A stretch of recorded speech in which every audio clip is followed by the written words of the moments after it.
cada que en la palabra nos hablan de esas figuras de las tinieblas y la luz, pues a mí se me vienen un montón de recuerdos a la cabeza, porque finalmente Jesús es un predicador muy inteligente. Jesús utiliza figuras constantemente en su predicación que no son desconocidas para nosotros, porque Jesús no predica solamente para los letrados, solamente para los cultos, sino que Jesús predicaba de una manera que cualquiera le entendía, y fuera de eso utilizaba figuras de la vida cotidiana de tal manera que la gente recordara fácilmente esas figuras que él había utilizado y por lo tanto no se le olvidaran sus palabras.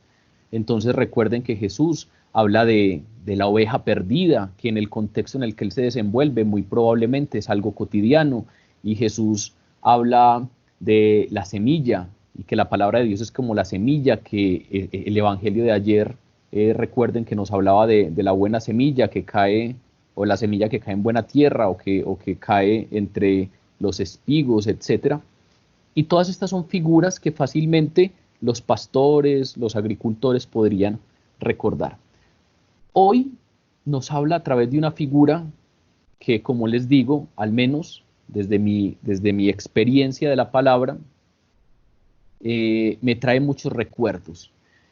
Raramente, siempre que estoy leyendo algo que tiene que ver con esto, me acuerdo de esos momentos o esas experiencias en donde uno está totalmente a oscuras intentando hacer algo. Cuando, por ejemplo, uno está en una finca con más personas en un mismo cuarto, esos cuartos en donde duermen muchas personas, pues en las fincas, que uno se tiene que levantar más temprano que todos, y entonces tiene que intentar buscar las cosas a oscuras, porque si prendemos la luz despertamos a los demás, y entonces uno se siente como a tientas, se siente como inseguro. Ese tipo de experiencias creo que todos las hemos vivido. Hay una narración de Gabriel García Márquez en El amor en los tiempos del cólera que tiene mucho que ver con esto. Fermina Daza está hablando un poquito sobre su esposo y dice, lo oía despertar con los gallos, es decir, se levantaba muy temprano, y su primera señal de vida era una tos sin ton ni son, que parecía a propósito para que ella también se despertara. La oía rezongar solo por inquietarla mientras buscaba a tientas las pantuflas que debían estar junto a la cama. Buscaba a tientas, como que no veo, pero empiezo a poner las manos a ver qué toco. Lo oía abrirse paso hasta el baño, tanteando en la oscuridad, como que uno lee esto y puede fácilmente verse ahí reflejado, como cuando uno va caminando pero no está seguro de cada paso, sino que uno va tanteando, uno va arrastrando un poquito el pie para no encontrarse con un obstáculo.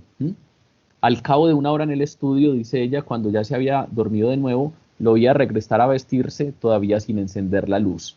Alguna vez en un juego de salón le preguntaron cómo se definía a sí mismo y él había dicho, soy un hombre que se viste en las tinieblas. Esa rutina, pues, de la que se nos habla en El amor en los tiempos del cólera, es tal vez una experiencia que todos, vuelvo y repito, en algún momento hemos experimentado. Ese estar en la oscuridad total y estar buscando algo y estar tocando con las manos y estar intentando medir cada paso, ir caminando a oscuras, ir con algo de miedo, no saber con qué me voy a encontrar. Y entonces las tinieblas tienen algo de eso, tienen algo de inseguridad, tienen algo de temor, tienen ese caminar duditativo, tienen ese ir tanteando porque no estoy seguro de lo que estoy haciendo. Pero aparte de eso, temas como el que estamos abordando hoy tienen una resonancia mucho mayor, porque pues yo he sufrido de los ojos hace muchos años, desde que estaba en la universidad. Ahora finalmente pues tuve que hacerme una operación porque durante más o menos 10 años utilicé lentes de contacto, y en algún momento, utilizando lentes de contacto con todo el cuidado y después de que siempre me fue muy bien, en algún momento mis ojos desarrollaron una alergia o una especie de reacción adversa con los lentes de contacto, y yo tuve un episodio de ceguera. Me levanté un día temprano, llegué a la oficina y más o menos una hora después de que llegué a la oficina empecé a ver un poquito borroso. en la parte de abajo era como una nube, un poquito nubado. Esa visión borrosa se fue subiendo, subiendo, subiendo. Más o menos a las 3 de la tarde, pues ya me dio algo de susto y entonces me vine para la casa a pedir una cita con el oftalmólogo. Me acosté un rato creyendo que era demasiado trabajo y demasiado estrés. Y cuando me desperté más o menos a los 20 minutos después de estar acostado, yo al frente de mi cama tengo un reloj que alumbra en la oscuridad, estaba la habitación oscura, y yo abrí mis ojos para ver qué hora era y ni siquiera alcanzaba a ver el reloj. Yo tenía la visión totalmente blanca, saqué el celular para llamar a alguien y me lo puse cerca a la cara y ni aún así yo alcanzaba a ver los contactos. Fue una situación de total desespero, fue una situación de miedo, y obviamente fue una situación en la que se intensificó esa sensación de no ser capaz de caminar tranquilamente, sino dar ese paso con cuidado. Obviamente me tocó salir de urgencia para el oftalmólogo y bueno, para que no se preocupen, afortunadamente no pasó nada grave, era una inflamación de la córnea, pero no pasó a mayores. Pero esa ida hasta el oftalmólogo, montarme en el carro, no saber por dónde íbamos, la desubicación total, etcétera. Eso finalmente son cosas pues que tienen que ver como con las tinieblas, que tienen que ver con la oscuridad, que tiene que ver con la penumbra, que tiene que ver con todo lo que representa ese antónimo de lo que hoy Jesús nos dice. Cuando Él nos dice, yo soy la luz, muy probablemente todos los que se hayan vestido a oscuras, muy probablemente todos los que hayan sentido mucho miedo en algún momento estando a oscuras, muy seguramente todos los que hayan pasado por una situación en la que no podían depender de su vista, pues pueden experimentar esta figura de una manera pues que les va a quedar en su cabeza y en su corazón y finalmente entender qué es lo que viene Jesús a proponernos. Vivimos en un mundo que definitivamente, después de la caída de Adán y Eva, es un mundo que la palabra relaciona con la oscuridad. Es un mundo eclipsado por la sombra del pecado. Es un mundo que si uno revisa la palabra de Dios, constantemente nos hablan de ceguera espiritual. Es que eran ciegos espirituales, es decir, oscuridad, penumbra. La palabra de Dios utiliza constantemente estas dos figuras, la figura de la luz y la figura de las tinieblas, para hablarnos de la cercanía y de la lejanía de Dios. Por ejemplo, Pablo nos dice que cuando nosotros no conocemos a Dios o cuando no conocíamos a Dios, estábamos enfrascados en las obras infructuosas de las tinieblas. Es decir, uno o hace obras de Dios o hace obras de las tinieblas. Pareciera ahí como que hay una especie de antónimo o antítesis a aquello que se nos presenta como la luz. También en Proverbios nos dicen, el camino de los impíos es como la oscuridad. No saben en qué tropiezan, no se dan cuenta, caminan a tientas como caminando en la oscuridad. En Efesios, hablándonos de por qué no nos damos cuenta de las verdades espirituales, Pablo nos dice, es que el que no está alumbrado por el Espíritu Santo tiene el entendimiento entenebrecido, como el entendimiento en tinieblas, todavía no le ha entrado la luz de Dios. Pero también nos dice que como resultado de nuestra ignorancia, el escritor de Eclesiastés, el necio anda en tinieblas. Y Juan, más adelante en este mismo evangelio, nos va a decir que el que anda en tinieblas no sabe a dónde va.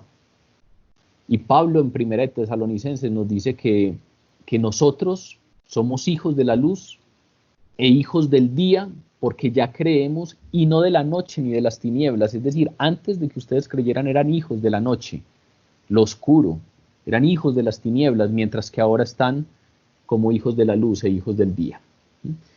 Y Pedro, el apóstol Pedro, en su primera carta nos dice que lo que ha pasado en nosotros es que Dios nos llamó de las tinieblas a la luz admirable. Entonces, si ustedes ven, la palabra constantemente nos habla de estas dos figuras, de la luz y de las tinieblas o de la oscuridad, para revelarnos verdades espirituales profundas. En el texto que vamos a estudiar hoy, Jesús se nos presenta como la luz del mundo. Nos dice directamente en el versículo 12, yo soy la luz del mundo. En este momento nos lo está diciendo, pero si ustedes revisan desde que fue presentado en el templo, desde que era bebé. Por ejemplo, en el Evangelio de Mateo, Mateo nos habla de Jesús haciendo eco al profeta Isaías. Cuando llegó Jesús, la manera como lo presenta Mateo es: el pueblo que estaba en tinieblas vio una gran luz. A los asentados en región de sombra y de muerte, la luz les resplandeció. Es decir, cuando Jesús viene aquí a habitar entre nosotros, la manera como nos lo presenta Mateo es: este pueblo que estaba en tinieblas vio una gran luz. Ahora está en la boca de Jesús. Ahora Jesús dice: yo soy la luz, pero siempre, incluso desde que era pequeño, ha sido presentado como esa gran luz que viene para nosotros, que estamos en tinieblas y que estamos en regiones de sombra de muerte. Leo entonces para todos capítulo 8, desde el versículo 12, y vamos a estudiar hoy hasta el versículo 21. Jesús les habló otra vez, les dijo: yo soy la luz del mundo. La persona que me siga no caminará en la oscuridad, sino que tendrá la luz de la vida. Los fariseos le dijeron: tu testimonio no vale, pues das testimonio de ti mismo. Pero Jesús les respondió: aunque yo dé testimonio de mí mismo, mi testimonio es válido, porque sé de dónde he venido y a dónde voy. Pero vosotros no sabéis de dónde vengo ni a dónde voy. Vosotros juzgáis según la carne, pero yo no juzgo a nadie. Y si juzgo, mi juicio es verdadero, porque no estoy yo solo, sino yo y el que me ha enviado. Y vuestra ley reconoce la validez del testimonio de dos personas. Yo doy testimonio de mí mismo, pero también da testimonio de mí el Padre que me ha enviado. Le preguntaron entonces: ¿dónde está tu Padre? Y respondió Jesús: ni me conocéis a mí, ni conocéis a mi Padre. Si me conocieras a mí, conoceríais también a mi Padre. Estas palabras las pronunció en el tesoro, mientras enseñaba en el templo, y nadie le prendió, pues todavía no había llegado su hora. Jesús les habló de nuevo: yo me voy y vosotros me buscaréis, pero moriréis en vuestro pecado. Vosotros no podéis ir a donde yo voy. Bueno, lo primero es que este es un texto en el cual Juan nos deja muy claro en qué lugar se da. Por ahí en el versículo 20, me perdonan que arranque por allá, pero me parece interesante que sepamos todos en dónde está parado Jesús. En el versículo 20, Juan nos dice que todas estas palabras que nos está escribiendo acá, Jesús las habló en el lugar del tesoro, que es el lugar de las ofrendas, cuando estaba enseñando en el templo, y nadie le prendió porque aún no había llegado su hora. Entonces, lo primero para acercarnos a este texto es que el escenario en el que Jesús pronuncia estas palabras es el lugar de las ofrendas del templo. La referencia que podemos tener en la cabeza no es un edificio, no es un gran edificio, sino los 13 receptáculos con forma de trompeta o cajas para las ofrendas que estaban ubicadas en una sección del templo. Hay una sección del templo de Jerusalén que era llamada Patio de las Mujeres. Era el lugar hasta donde normalmente tenían acceso las mujeres, y es el segundo patio de adentro hacia afuera, ¿sí? En ese lugar, en ese patio del templo, habían normalmente 13 especies de cajas, y en esas cajas es que se depositaban las ofrendas. Cuando las personas iban a dar su ofrenda, llegaban a este segundo patio de adentro hacia afuera y entregaban allí su ofrenda, ¿sí? Normalmente ese lugar, como nos dice Juan, se le conocía como el tesoro o el lugar de las ofrendas, así en el lenguaje oficial, pero por parte de las personas en el trato común, ese lugar normalmente se llamaba el patio de las mujeres, ¿sí? Como acabo de mencionar, porque ese era el lugar pues hasta donde podían llegar las mujeres en el templo. Era la parte más interna del templo al que accedían las mujeres. Cada una de esas cajas tenía una designación para saber cómo se usaría el dinero que había en ellas. Entonces era un patio en donde habían 13 cajas y en esas cajas se podían leer unas inscripciones y habían algunas cajas en donde decía impuestos del templo y eran personas que querían ofrendar allí para la manutención del templo, y había otras cajas que tenían una inscripción de ofrendas varias y eran aquellas pues que se entregaban y de ahí pues se sacaban ofrendas para diferentes propósitos, entre ellas ayudarles pues a los más pobres. Allí, el texto del Evangelio más adelante, muy seguramente ustedes recordarán una historia que nos trae el Evangelio donde nos dicen que Jesús vio a una viuda pobre que estaba ofrendando un centavo y a partir de ahí nos da una enseñanza y nos dice, esa viuda aunque entregó muy poquito, dio todo lo que tenía.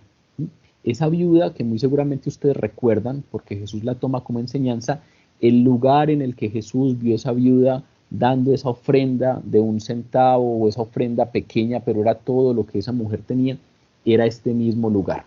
Ese era el lugar al que se llevaban las ofrendas, el lugar del tesoro o el patio de las mujeres.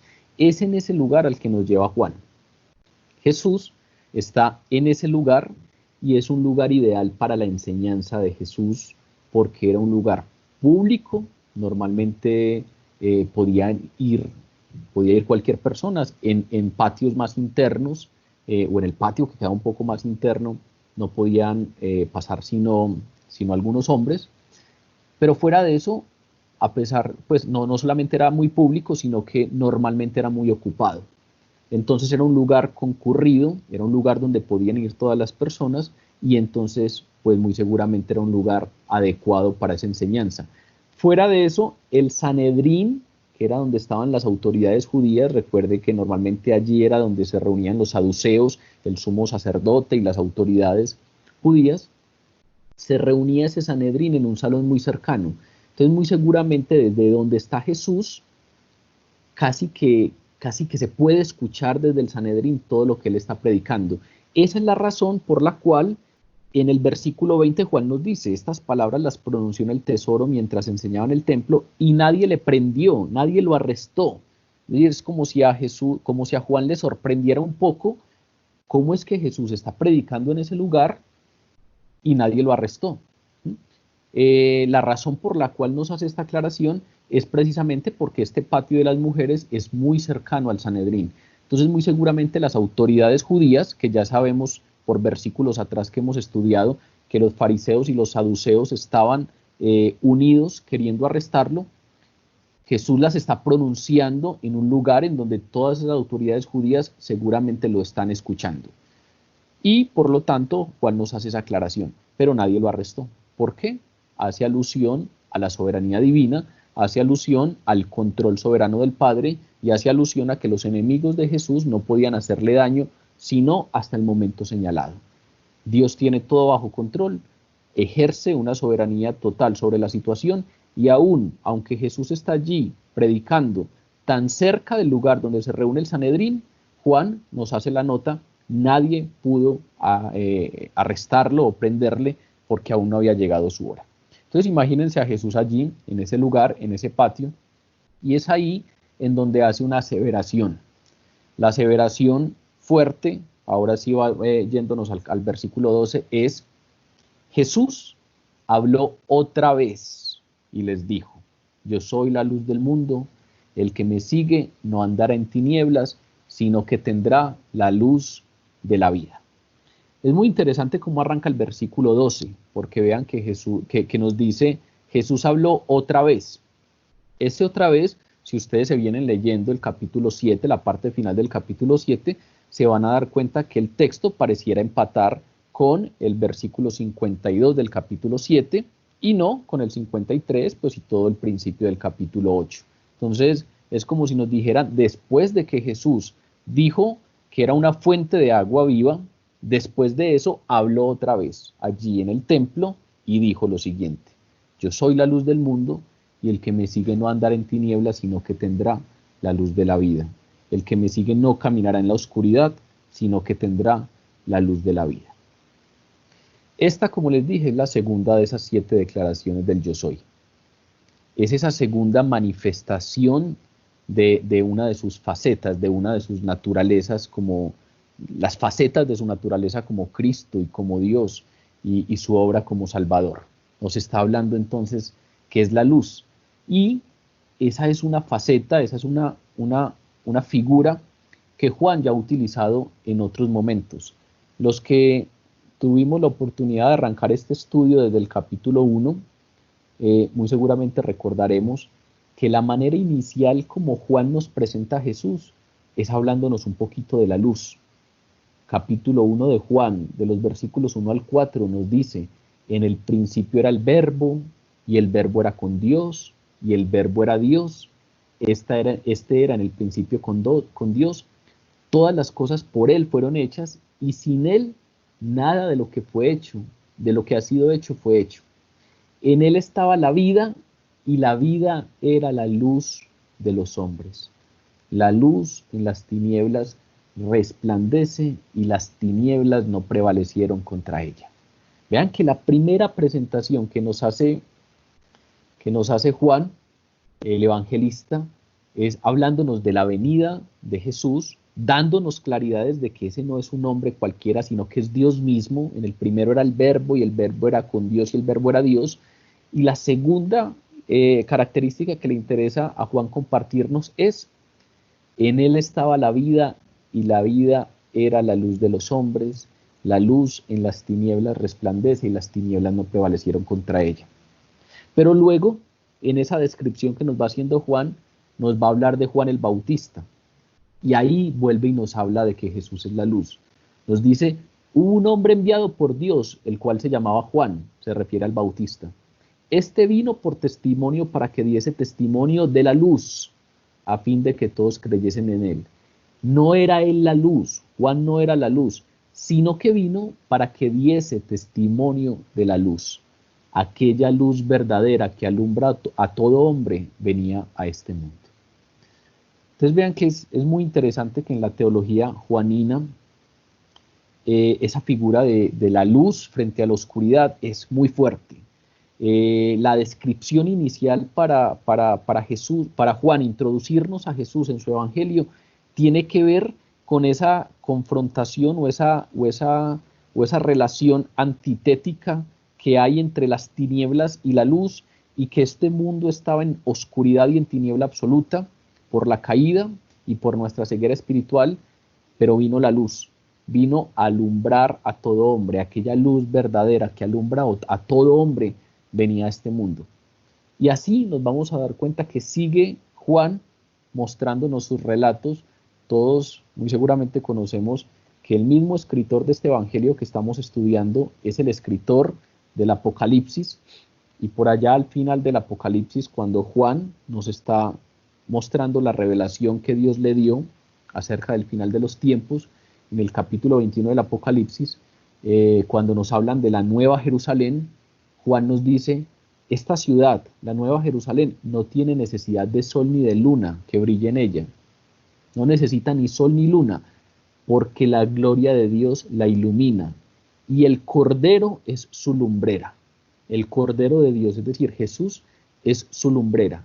Y las naciones que hubieren sido salvas andarán a la luz de ella. Desde que comienza en el primer versículo y en el primer capítulo del Evangelio de Juan hasta el Apocalipsis, Juan insistentemente nos está diciendo: Jesús es la luz del mundo. Y en este caso nos está poniendo esa misma afirmación en boca de Jesús. Esa es una figura que en el Antiguo Testamento también la vemos constantemente. Hay muchas citas, no voy a traer a colación pues obviamente todas las citas en la que se nos habla de la luz, pero constantemente los salmistas, constantemente los profetas en el Antiguo Testamento nos están relacionando la figura de Dios y la figura del Mesías con la luz. Y eso es importante saberlo, porque cuando Jesús declara yo soy la luz, no es que los judíos no supieran a qué se refería. Normalmente la figura de la luz en las escrituras del Antiguo Testamento, que son las escrituras judías, esa luz se relaciona a Dios. Por ejemplo, ustedes recordarán que cuando el pueblo de Israel, Dios lo sacó de Egipto, deambuló por el desierto, peregrinando hacia la tierra prometida durante 40 años, y siempre Dios estuvo con ellos. Y nos dice la palabra que de día había una columna de nube que estaba con ellos, y de noche había una columna de fuego que les alumbraba el camino hacia donde debían ir. Es decir, ese pueblo nunca estuvo en tinieblas.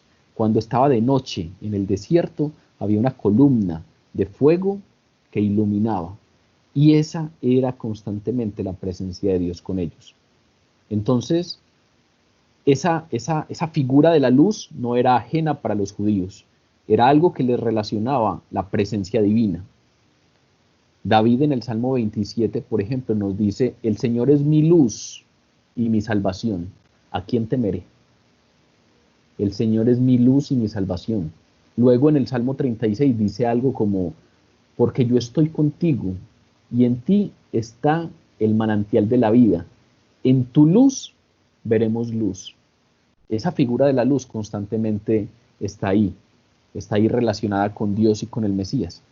Ahora, entonces, muy seguramente cuando Jesús dice que es la luz del mundo, cuando Jesús dice que es la luz de las naciones, pues para ellos obviamente tenía un significado claro, y es que se estaba haciendo Dios.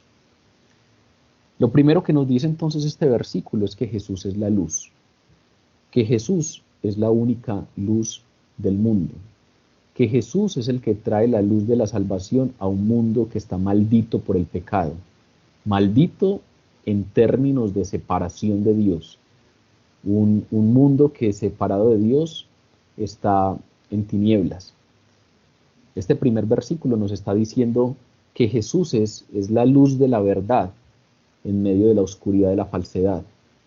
Nos está diciendo que Jesús es la luz de la sabiduría en medio de la oscuridad de la ignorancia, que Jesús es la luz de la santidad en medio de la oscuridad del pecado, que Jesús es la luz de la alegría en medio de la oscuridad del lamento, en medio de la oscuridad de la queja, en medio de la oscuridad de la tristeza, que Jesús es la luz de la vida en medio de la oscuridad de la muerte, porque precisamente lo que Jesús vino fue a darnos vida, a nosotros los que estábamos condenados a morir eternamente, a estar eternamente separados de Dios. Vean que entonces esta es una analogía que Jesús hace con la luz, que así como la metáfora del agua viva era muy relevante en el contexto judío, pero fuera de eso era muy relevante en la fiesta de los tabernáculos.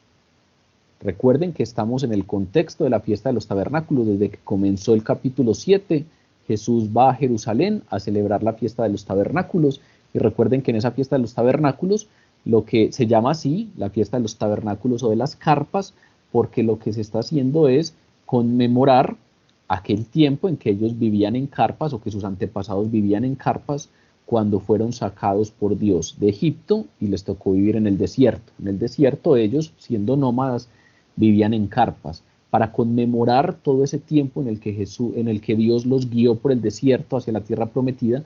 Ellos celebraban una de las 3 fiestas más importantes, pues, de los judíos, una de las fiestas establecidas en el libro del Levítico, que era la fiesta de los tabernáculos.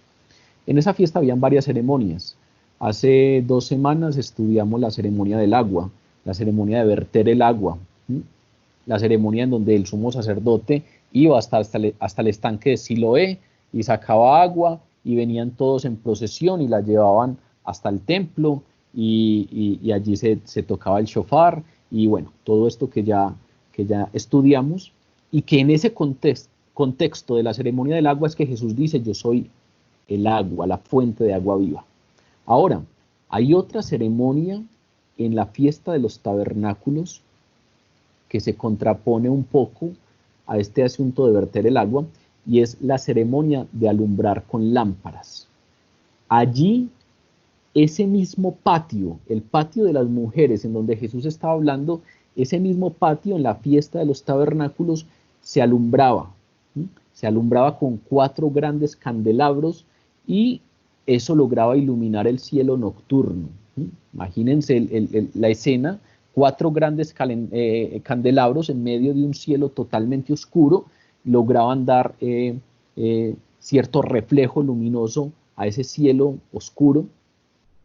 y era una luz al parecer que lograba ser tan brillante que cuando uno lee algunas fuentes judías antiguas sobre esta fiesta de los tabernáculos, hay algunos que declaran que no había un solo patio en Jerusalén que no reflejara su luz. Es decir, que terminaba siendo una fuente de luz tan intensa ese patio de las mujeres en aquella ceremonia, que no había ninguna casa de Jerusalén en donde no se reflejara esa luz que de allí se emanaba. Entonces, estamos en la fiesta de los tabernáculos y muy probablemente estamos en esa ceremonia de la luz que se hacía constantemente, que se hacía todos los días. Recuerden que la fiesta de los tabernáculos dura 7 días. Y esos 7 días había ceremonia del agua y había ceremonia de alumbrar con aquellas lámparas. Esa ceremonia de la luz les servía como recordatorio precisamente para lo que acabamos de mencionar que vivieron los israelitas en el desierto. Les servía como testimonio para recordar esa columna de fuego que constantemente los acompañaba en el desierto. Y luego, después de que encendían las lámparas, todo el pueblo, incluso los líderes, danzaban alrededor de los candelabros durante la noche, sostenían en sus manos antorchas ardientes, cantaban canciones de alabanza, y en el trasfondo de esa ceremonia es que Jesús anuncia que Él es la verdadera luz del mundo. Entonces vean que no es una declaración descontextualizada. Es en esa ceremonia de las lámparas, en donde están los 4 candelabros y en donde la gente tiene antorchas en sus manos, en donde ese patio de las mujeres alumbra y no hay patio en Jerusalén que no refleje esa luz, en donde todos están danzando, incluyendo a las autoridades y a los líderes, y todos están cantando canciones de alabanza en honor al Señor, recordando las grandes proezas que hizo Dios, no solamente sacándolos de Egipto, sino manteniéndolos y protegiéndolos constantemente en el desierto. Es allí, en medio de todo esto, de las luces y del fuego y del resplandor, con ese trasfondo de esta ceremonia, en donde Jesús dice: yo soy la verdadera luz del mundo. Yo soy la luz de las naciones, yo soy la luz del mundo. Está como queriendo marcar una diferencia. Está como que en medio de ese contexto, las palabras de Jesús no nos están hablando de cualquier luz, porque hay luces. Hay un patio que está brillante, pero Él dice: yo soy la luz, yo soy la verdadera luz. Es como si estuviera marcando una diferencia con esos candelabros fijos y temporales que habían allí. Es como si nos estuviera diciendo: esos candelabros mañana van a estar apagados, o dentro de unas horas van a estar apagados. Están ahí fijos y son temporales, pero yo soy una luz que nunca se apaga. Esa es la importancia de ver cómo Juan nos habla desde el primer capítulo de su evangelio, pero nos lleva hasta la Nueva Jerusalén. En la Nueva Jerusalén, pues no se necesitará ni luz del sol ni de la luna, sino que el Cordero será la lumbrera y las naciones que sean salvas caminarán bajo su luz. El Cordero va a ser nuestra luz, el Cordero de Dios va a ser nuestra lumbrera. Es decir, es una luz que no perece, es una luz que no es temporal, es una luz que no se va debilitando con el tiempo como una vela que en algunos momentos está muy vivaz, pero en algunos momentos vienen oleadas de viento y la pueden apagar. No es una luz de una fogata que en la medida en que se va consumiendo la madera o el combustible que la alimenta, entonces va perdiendo su fuerza y su intensidad. No, Jesús es la luz que nunca se apaga.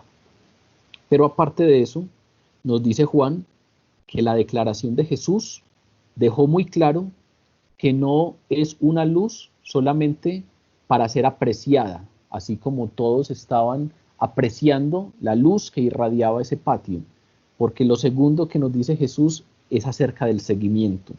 Yo soy la luz del mundo, el que me siga no caminará en oscuridad. No es el que lo contemple o el que se quede viéndolo o el que lo aprecie, sino que es una luz para ser seguida. Así como siguió Israel la columna de fuego en el desierto, así Jesús, cuando se presenta como la luz del mundo, llama a los hombres o nos llama a todos para que lo sigamos. El que sigue a Jesús, como Él lo prometió, no andará en las tinieblas, no caminará en la oscuridad, sino que tendrá la luz que produce vida espiritual. Es decir, nos está diciendo que el que lo sigue a Él irradia algo, que no es posible seguirlo a Él sin irradiar algo, que como Él es la luz del mundo, el que lo sigue a Él no solamente no camina en oscuridad, sino que tendrá la luz de la vida. No solamente es una luz externa, Jesús no se presenta como una luz externa que nos ilumina el camino, sino que aparte de decirnos no caminará en oscuridad, nos dice, el que me sigue a mí tendrá la luz que da la vida. Es decir, irradiará algo, se le pegará algo de lo mío. José Saramago en uno de sus libros dice algo que siempre me ha gustado, y lo recuerdo pues porque a veces tomo noticas de algunas de las frases de los libros. Dice, ningún perro reconoce a otro perro por el nombre que le pusieron. Todos le ponemos nombre a los perros, pero ningún perro reconoce a otro perro por el nombre que le pusieron. Nosotros aquí somos otra raza de perros y nos conocemos por la manera de ladrar, dice Saramago. Y no importa el nombre impuesto, no importa que digan, este es cristiano, este es católico, este es musulmán, este tal cosa. Los perros no se reconocen por el nombre que le pongan, se reconocen por la manera de ladrar. Y Jesús aquí está diciendo, el que me sigue a mí irradia algo. Y no cualquier cosa, irradia mi luz. Irradia la luz de la vida. Recuerden cómo empieza Juan. La luz de la vida que ilumina a los hombres vino al pueblo que estaba en tinieblas. Aquí otra vez nos dice que es esa luz de la vida la que tendrá todo aquel que lo siga. Irradiaremos algo, tenemos que irradiar algo. Ahí muy seguramente hay una primera pregunta para cada uno de nosotros y es, a mí me reconocen por mi ladrido y la gente sabe que soy cristiano por mi ladrido y la gente sabe que soy seguidor de Jesús por mi ladrido, y obviamente con ladrido me estoy metafóricamente refiriendo pues a la ilustración de Saramago, pero ese ladrido tiene que ver con mi forma de vida, tiene que ver con la manera como cumplo mi trabajo y tiene que ver con la manera como tengo mis relaciones y tiene que ver con la manera como me comporto en privado y tiene que ver con la manera como me comporto en público y tiene que ver con la manera como afronto los problemas y tiene que ver con la manera como me abro a la existencia y como concibo la vida. Mi manera de ladrar. El que me siga no caminará en la oscuridad, sino que tendrá la luz de la vida. Los creyentes definitivamente iluminados por Jesús tienen que reflejar su luz, la luz de Jesús en el mundo oscuro. Y lo más interesante es esa palabra de reflejar, porque la luz no viene de nosotros, la luz es de Él, pero la refleja el que deje que esa luz haga algo en él. Mateo nos dice en su capítulo 5, vosotros sois la luz del mundo. Ese discurso de Jesús después de las bienaventuranzas, donde nos dice, vosotros sois la luz del mundo y sois la sal de la tierra. Es decir, es como si nos estuviera diciendo, alguna cosa, algún efecto tienen que tener ustedes en el mundo. Ustedes son la luz del mundo y una ciudad asentada sobre un monte no se puede esconder. Ese término sigue que utiliza aquí Juan es el término griego akolouteo. Ese término akolouteo en algunas ocasiones se utiliza para hablar de seguimiento general, es decir, cuando en el Evangelio, por ejemplo, nos dicen que a Jesús lo seguían multitudes. A veces se utiliza de esa manera, pero normalmente se utiliza más de manera específica para referirse al seguimiento que hace un verdadero discípulo. Recuerden que la palabra discípulo significa textualmente o literalmente ir tras las huellas. Discípulo es aquel que va tras las huellas del maestro. Entonces esta palabra que está aquí, con la que nos trae la idea Juan, nos habla fundamentalmente en este contexto, se entiende fundamentalmente esa palabra desde la connotación de sumisión completa al Señor. No de seguirlo de lejos como lo seguían las multitudes, no de seguirlo interesadamente por los milagros o interesadamente por las señales o interesadamente por la comida, como cuando multiplicó el pan y los peces, sino aquel seguimiento que implica sumisión completa, aquel seguimiento en donde verdaderamente el discípulo está caminando y se somete completamente a lo que su Señor quiere para él. Se somete completamente a la voluntad de su Señor sobre él. ¿Sí? Es como si nos estuvieran este término diciendo directamente, no se trata de seguimientos a medias, es como si de ahí pudiéramos sacar la idea de que Dios no acepta corazones a medias, recibirlo como Salvador, pero no seguirlo como Señor, no, sino que el que viene y lo sigue, lo hace bajo la connotación de sumisión completa, lo hace en los términos de él o no lo hace queriendo seguir el estilo de vida que propone Jesús o no lo hace. Recuerden pues el planteamiento de Jesús claro frente a este tema.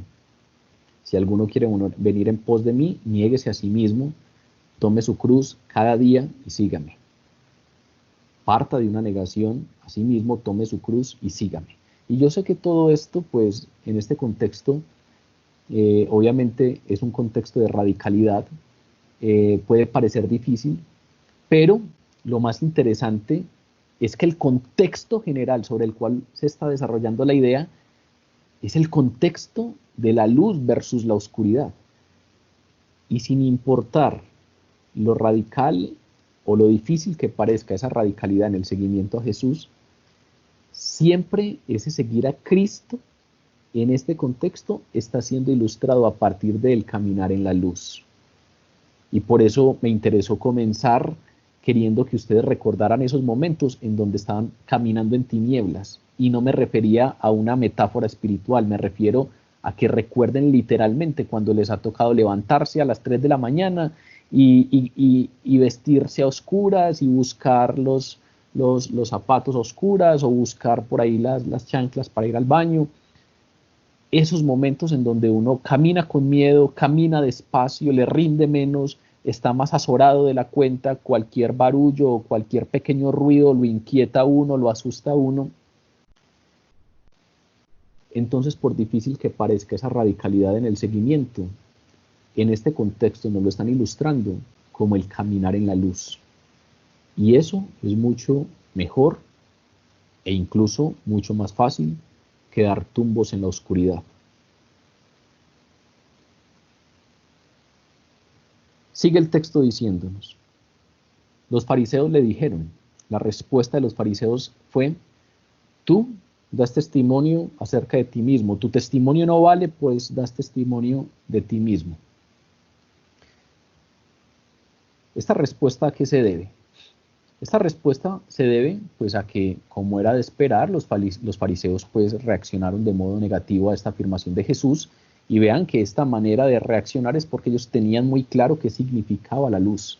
Ellos tenían muy claro que con este tema de ser la luz del mundo, Él se estaba manifestando como Mesías, Él se estaba manifestando como Dios. Y le dicen entonces que su testimonio no es verdadero. ¿Por qué lo dicen con esa seguridad? Porque hay una ley en el Antiguo Testamento, que incluso la estudiamos hace 8 días, porque hace 8 días recuerden que estudiamos la historia de aquella mujer adúltera que fue descubierta en el acto mismo del adulterio e iba a ser apedreada y se la llevan a Jesús. Allí estudiamos un poco que era necesario, cuando llevaban un acusado para un tema legal, era necesario que existieran al menos 2 testigos. La persona que va a ser juzgada debe ser juzgada, dice la palabra o la ley en el Antiguo Testamento, con el testimonio de 2 o más testigos. Entonces, en este caso, se pegaron de eso los fariseos y rehusaron considerar la posibilidad de que lo que estuviera diciendo Jesús fuera cierto. Despreciaron arbitrariamente estas palabras de Jesús a través de un tecnicismo legal. Es decir, como usted está diciendo eso de usted mismo, eso no tiene ninguna validez. Lo primero frente a esto es que hay otros que pueden testificar la veracidad de la afirmación de Jesús. Juan el Bautista relacionó a Jesús como el Mesías. Juan el Bautista nos presenta a Jesús como el Mesías, es decir, si Jesús necesitara otros testigos que vinieran y verificaran su afirmación, los tiene. Esa afirmación no es solo de él. Juan el Bautista puede testificarlo. Los 12 pueden testificarlo. Recuerden que en boca de Pedro expresan claramente que tienen la convicción de que Jesús es el Mesías. La mujer samaritana, que estudiamos en el capítulo 4 de Juan, también declaró que él era el Mesías. Marta, la hermana de Lázaro, creía en Jesús como el Mesías. Todos los testigos de la resurrección de Lázaro pudieron darse cuenta de que él verdaderamente era la luz del mundo, aquel que trae la luz de la vida a las tinieblas y a la oscuridad de la muerte. Pero fuera de eso, las obras de Jesús eran evidencia, hablaban por él. Fuera de eso, las escrituras anuncian claramente a Jesús. Claramente Jesús cumple todas y cada una de las profecías de las escrituras que ellos ciegamente no quisieron considerar. Pero fuera de eso, Dios Padre. Ahora más adelante nos vamos a dar cuenta que Dios Padre, por sobre todo lo que acabo de mencionar, es fundamentalmente esa segunda persona que Jesús trae a colación como aquel que puede afirmar o verificar que lo que él está diciendo es verdadero. No era él el único testigo, no era él el único que podía testificar en beneficio pues, de las afirmaciones que está haciendo, como estaban alegando los fariseos. Simplemente se pegan de ello porque su respuesta ilustra claramente cómo es la incredulidad. La incredulidad nunca se convence sin importar la cantidad de evidencias que haya. Tiene que haber un toque de Dios porque el entendimiento entenebrecido, el corazón endurecido, la incredulidad reinante nunca se convence sin importar las muchas evidencias que haya. Sigue el texto diciéndonos: respondió Jesús: aunque yo doy testimonio acerca de mí mismo, mi testimonio es verdadero, o mi testimonio es válido, porque sé de dónde he venido y a dónde voy. Pero vosotros no sabéis de dónde vengo ni a dónde voy. Vosotros juzgáis según la carne. Yo no juzgo a nadie. Y si juzgo, mi juicio es verdadero, porque no estoy yo solo, sino yo y el que me ha enviado. Y vuestra ley reconoce la validez del testimonio de 2 personas. Es decir, en vuestra ley está escrito que el testimonio de 2 personas es verdadero. Yo soy el que doy testimonio de mí mismo, y el Padre que me envió da testimonio de mí. Y entonces ellos dijeron: ¿dónde está tu Padre? Le preguntaron: ¿dónde está tu Padre? Y respondió Jesús: ni a mí me conocéis, ni a mi Padre. Si a mí me conociereis, también a mi Padre conoceríais.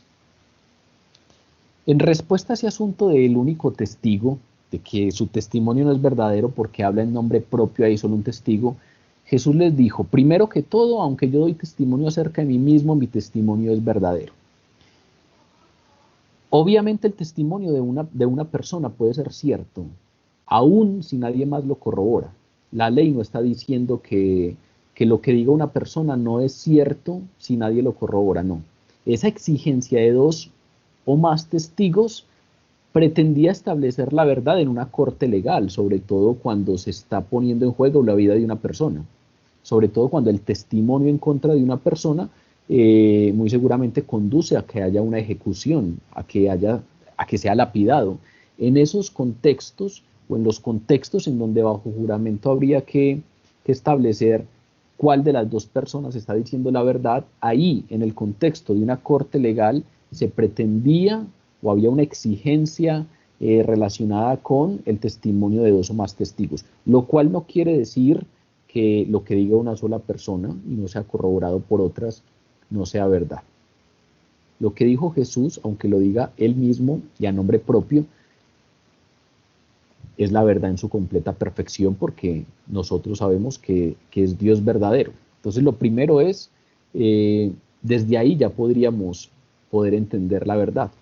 Pero aún así Jesús no se quedó con ello, sino que dio tres evidencias que respaldaban su afirmación. Tres evidencias encontramos en este texto relacionadas con su deidad. Es decir, tres evidencias de que efectivamente lo que él estaba diciendo sí era cierto. Primero, como evidencia se refiere, da como evidencia o afirma lo que está diciendo a partir de referirse a su origen y destino divinos. Dos cosas que ignoraban los fariseos. Es decir, comienza diciéndoles, mi testimonio es verdadero en primera instancia porque yo sé de dónde vengo, yo sé de dónde he venido y a dónde voy. Es decir, estaba calificado a testificar por él mismo o sobre él mismo por su conocimiento y omnisciencia divinos que confirmaban completamente su testimonio. Con eso les está diciendo, yo tengo un conocimiento pleno de las cosas. Ustedes no tienen cómo saber de dónde vengo. Ustedes tienen una visión totalmente limitada de las cosas. Es que imagínense al creador de todo. Juan nos empieza diciendo que el verbo era Dios y el verbo era con Dios y por el verbo todas las cosas fueron hechas. El creador de todas las cosas está en un alegato con unos fariseos. Y lo primero que les dice es, ustedes no tienen ni idea de dónde vengo. Mi testimonio es verdadero porque yo sé de dónde he venido y a dónde voy. Pero ustedes no saben de dónde vengo. Estos fariseos que se lo ponían no tenían conocimiento, no tenían ni idea de la procedencia de Jesús. Recuerden en unos versículos atrás que las multitudes ni siquiera sabían, creían saber la procedencia terrenal de Jesús, pero ni siquiera la tenían, ni siquiera estaban correctos en ello. Recuerden que las multitudes decían, ¿cómo va a ser este el Mesías si es de Galilea? Y dice la palabra que el Mesías va a nacer en Belén. Y lo decían así porque Jesús había sido criado en Nazaret y entonces ellos simplemente interpretaban que por el hecho de haber sido criado en Nazaret, entonces había nacido allí.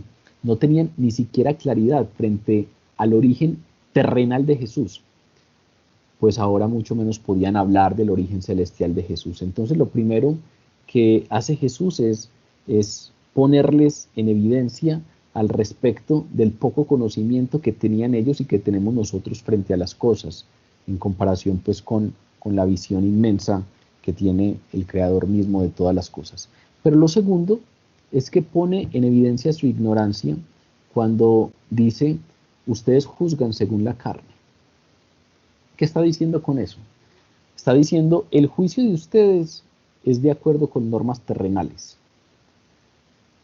El juicio de ustedes es en función del mundo caído, en función del entendimiento que pueden tener en el mundo caído, con sus corazones y su entendimiento entenebrecidos. ¿Cómo vamos a entender o cómo iban a entender las verdades celestiales? ¿Cómo podrían pretender conocer lo correcto acerca de él cuando todo lo que juzgaban era según la carne? Cuando todo lo que juzgaban era según simplemente normas terrenales y según su entendimiento entenebrecido. Les dice él, ustedes juzgan conforme a su carne, según la carne, y yo no juzgo a nadie. Ese tema de yo no juzgo a nadie se puede interpretar de dos maneras. Lo primero es que Jesús nos está diciendo que él no juzga según la carne. Es decir, él no juzga según lo superficial o lo externo, como lo hacen los fariseos. Pero también podemos interpretarlo como que Él realmente no juzga a nadie.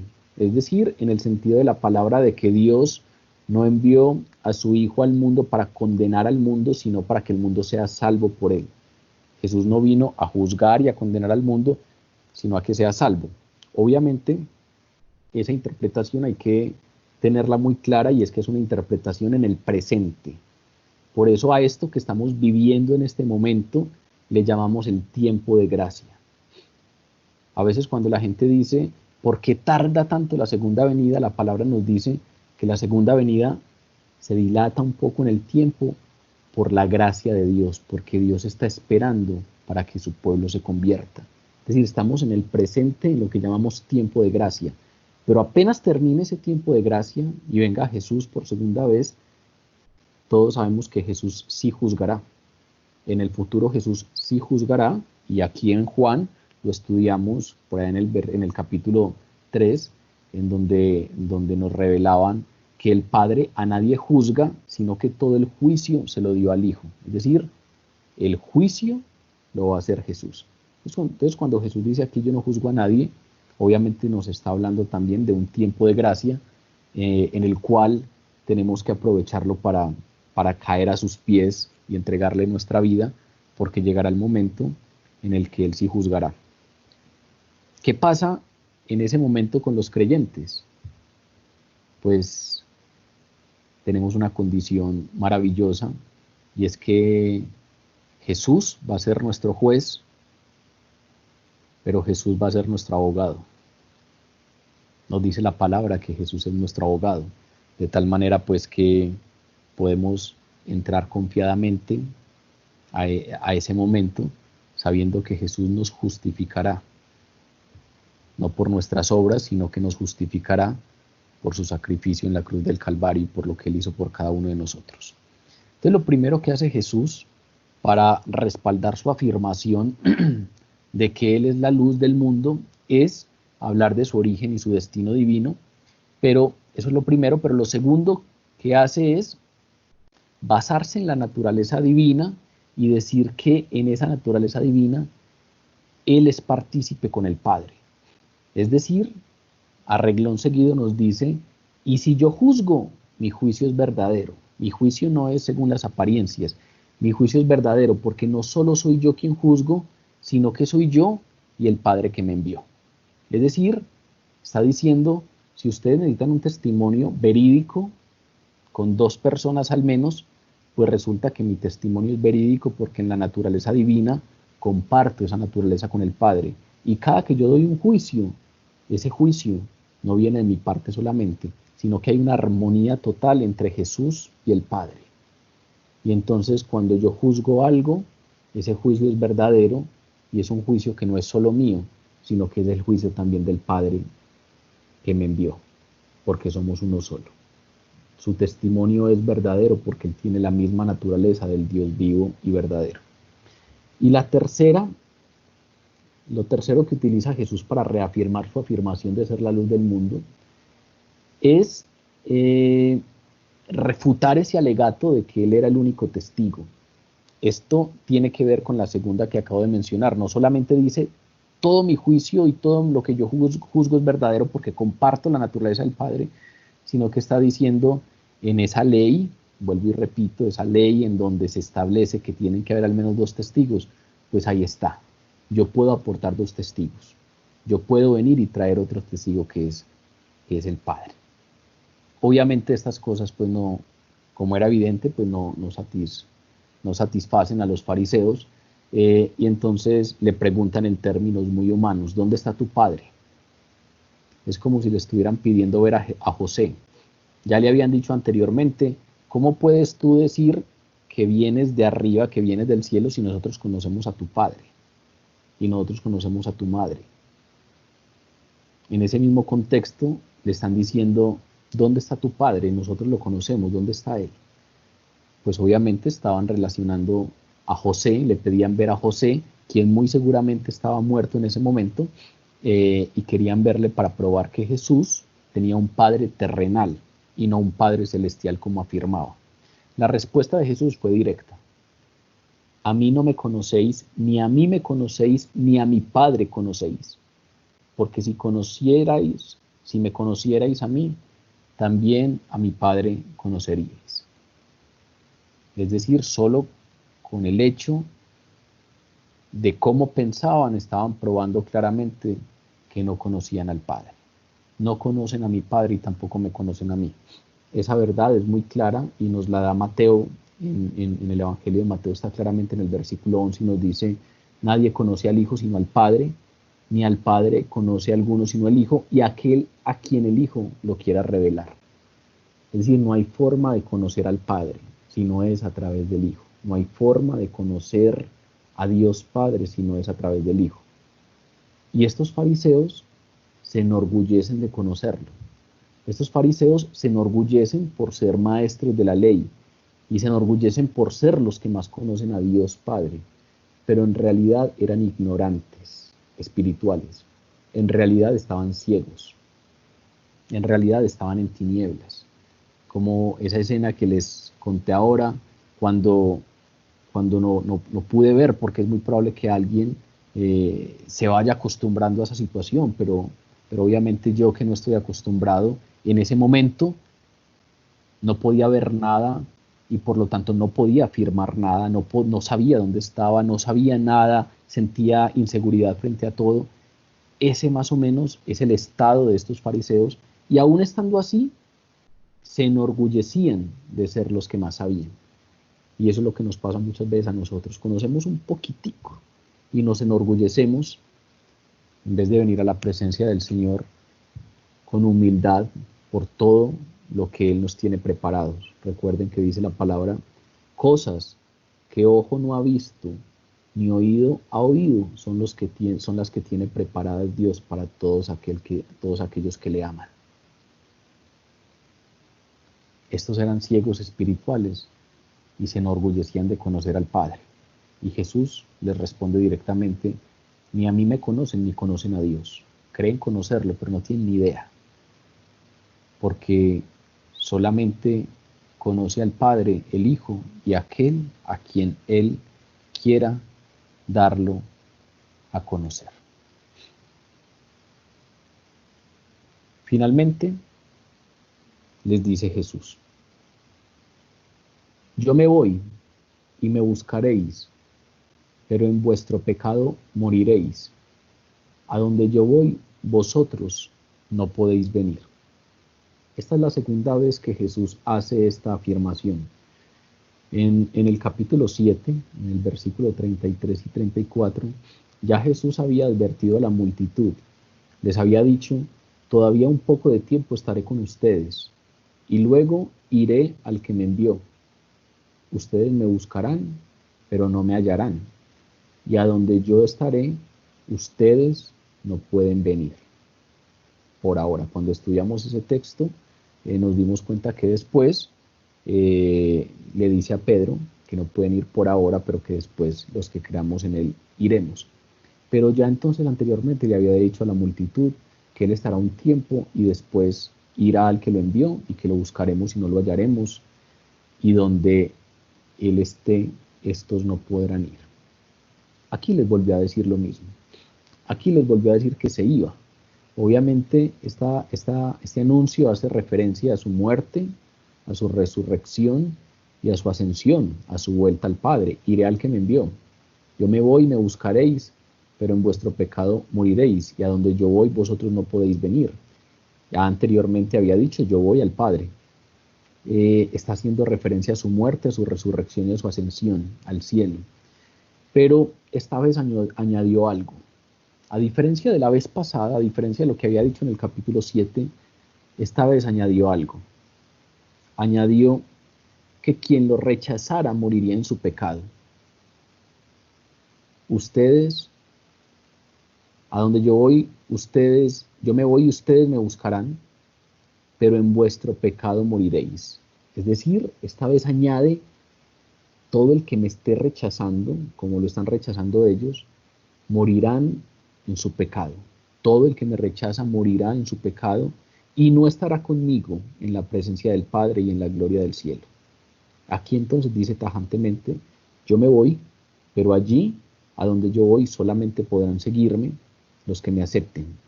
Los que me rechacen morirán en su pecado. Esa es la realidad repetida en todas las escrituras. Esa verdad con la que terminamos el texto de hoy es una verdad que repite constantemente la palabra. Y es que quienes rechazan a Jesús sufrirán las consecuencias de su pecado, y es la separación eterna de Dios. Cojan la parte final del texto de hoy y cojan el principio. ¿Quiénes son los que van a morir en el pecado? ¿Quiénes son los que van a estar en la oscuridad eterna? Claramente son los que rechazan la luz. Las figuras que nos está planteando Juan nos hablan claramente de la salvación y nos hablan claramente de la condenación. La consecuencia de rechazar la luz verdadera, la luz del mundo, es condenarse a la oscuridad eterna. Jesús es la luz del mundo. Jesús es el único que puede alumbrarnos. Jesús es el único que puede alumbrar nuestras tinieblas. Jesús es el único que puede salvarnos de la oscuridad eterna, que es la separación eterna de Dios. Él es la luz verdadera, la única luz verdadera que puede librarnos de esa oscuridad eterna. Para concluir, volviendo un poquito a Saramago, hay una frase que precisamente tiene que ver con lo que hablamos hoy, porque está en el libro del ensayo sobre la ceguera, en donde Saramago dice: si quieres ser ciego, lo serás. Si quieres ser ciego, lo serás. Pero también está la luz verdadera. También está ahí la luz verdadera. Hay algunos, como en este texto que acabamos de leer hoy, que pareciera que quisieran ser ciegos. Tienen ahí al frente a la luz verdadera, a la luz que vino al pueblo que estaba en tinieblas, a la luz que viene a alumbrar la vida de todo hombre. Lo tienen ahí al frente y no le reconocen como Dios, sino vienen a postrarse a sus pies y a reconocerle como Señor y Salvador. Porque el que quiere ser ciego, lo será. Es más, el que quiere ser ciego tiene trucos para acostumbrarse a las tinieblas. Una vez recuerdo que un niño, yo trabajo en EAFID y entonces a veces ayudo en la Universidad de los Niños, y un niño de la Universidad de los Niños estábamos ahí conversando un poco sobre los piratas, y un niño me enseñó algo que yo no sabía, no sé si ustedes lo saben, y fue la razón por la cual los piratas usan parche. Nunca se me olvida la historia, y mucho menos se me olvida pues que la cara del niño que me lo enseñó. Me preguntó que si yo sabía por qué los piratas usaban parche. Yo realmente nunca me había hecho esa pregunta. Uno siempre cree que seguramente pues en una batalla por ahí le hirieron un ojo, pero eso es obviamente totalmente improbable, pues que a todos les hayan herido el ojo. Y entonces, claro, pues en su explicación empezó a contarme algunas cosas que muy seguramente todos las relacionamos claramente, y es que en nuestro cuerpo Dios nos ha creado de una manera tan inteligente que las pupilas son las encargadas de controlar la cantidad de luz que entra a los ojos, y esa es la razón por la cual pues nuestras pupilas se dilatan cuando está muy oscuro, se dilatan o se agrandan para que pueda entrar un poco más de luz. Por eso uno a veces llega a un lugar oscuro y al principio no ve mucho, pero las pupilas se van acostumbrando un poquito y después uno logra ver un poco más. Y por eso las pupilas se contraen o se vuelven más pequeñas cuando hay mucha luz, para no dejar entrar tanta luz a los ojos. Y entonces me explicaba él que resulta que los piratas, que obviamente eran atracadores, asaltantes del mar, mantenían, los piratas más experimentados, un parche en uno de los ojos, porque cuando una de las embarcaciones veía que venían unos piratas a atracarlo y no tenían cómo hacerle frente, lo que hacían es que se metían en la parte de abajo del barco, no se quedaban en la cubierta, sino que se metían ahí en esa parte interior del barco, y esa parte está en tinieblas. Y entonces lo que hacían ellos era meterse allí para que sus pupilas se fueran acostumbrando a la oscuridad, y cuando llegaban los piratas y entraban allí, claro, el golpe de luz hacía que los piratas tuvieran unos momentos de ceguera, de penumbra, y allí ellos pues tenían una ventaja para ganarles la batalla. Y entonces los piratas experimentados mantenían un parche en el ojo para que cuando fueran a bajar a la parte interna del barco, se destapaban este ojo, y este ojo siempre estaba acostumbrado a las tinieblas. Y entonces cuando bajaban no estaban en ceguera total, no estaban en penumbra total. Es decir, se acostumbraban a lidiar con las tinieblas, se acostumbraban a maniobrar con las tinieblas. Yo no quiero andar a tientas, yo no quiero entrar al interior de ese barco a oscuras, y entonces tengo trucos para aprender a manejar un poco las tinieblas, para aprender a manejar un poco mis tinieblas. Aquí nos están hablando de lo contrario. Aquí no nos están hablando de aprender a manejar las tinieblas. Aquí no nos están hablando de tener trucos para nuestras tinieblas, para nuestra oscuridad. Aquí Jesús se está revelando como la solución a nuestra oscuridad. Juan nos dice, el que anda en tinieblas no sabe a dónde va. Y los piratas sabían eso, entonces andaban con un parche en el ojo para no andar tanto en tinieblas, para al menos tener una de sus pupilas acostumbrada a esas tinieblas, y no veían totalmente porque el otro ojo no estaba acostumbrado, pero algo veían mientras se le acostumbraba el otro. Trucos para las tinieblas, para aprender a convivir con las tinieblas. Aquí no nos están hablando de un parche en el ojo, aquí no nos están hablando de un truco para aprender a convivir con las tinieblas. Aquí nos están hablando de la luz del mundo. Yo soy la luz del mundo. Aquí nos están hablando de un faro. Todos sabemos la importancia de un faro para la navegación. Si no hay un faro, fácilmente el barco puede encallar, arrimarse al puerto por donde no es y encallar. Necesita un faro, una luz que irrumpa en las tinieblas, que irrumpa en la oscuridad y alumbre el camino y señale la dirección por la que debe andar y guíe. Hoy la palabra nos está hablando de que Jesús es la solución para nuestras tinieblas, que Jesús es la única solución para nuestra oscuridad, que desde que el hombre cayó y está en pecado, está eternamente separado de Dios y por lo tanto está condenado a la oscuridad perpetua. Y el único que tiene una solución, el único que tiene una respuesta para esa tragedia es Dios. La gran tragedia de la humanidad es la eterna separación de Dios. El único que tiene una solución para esa oscuridad perpetua es el que se declara hoy como la luz del mundo. Vamos a orar.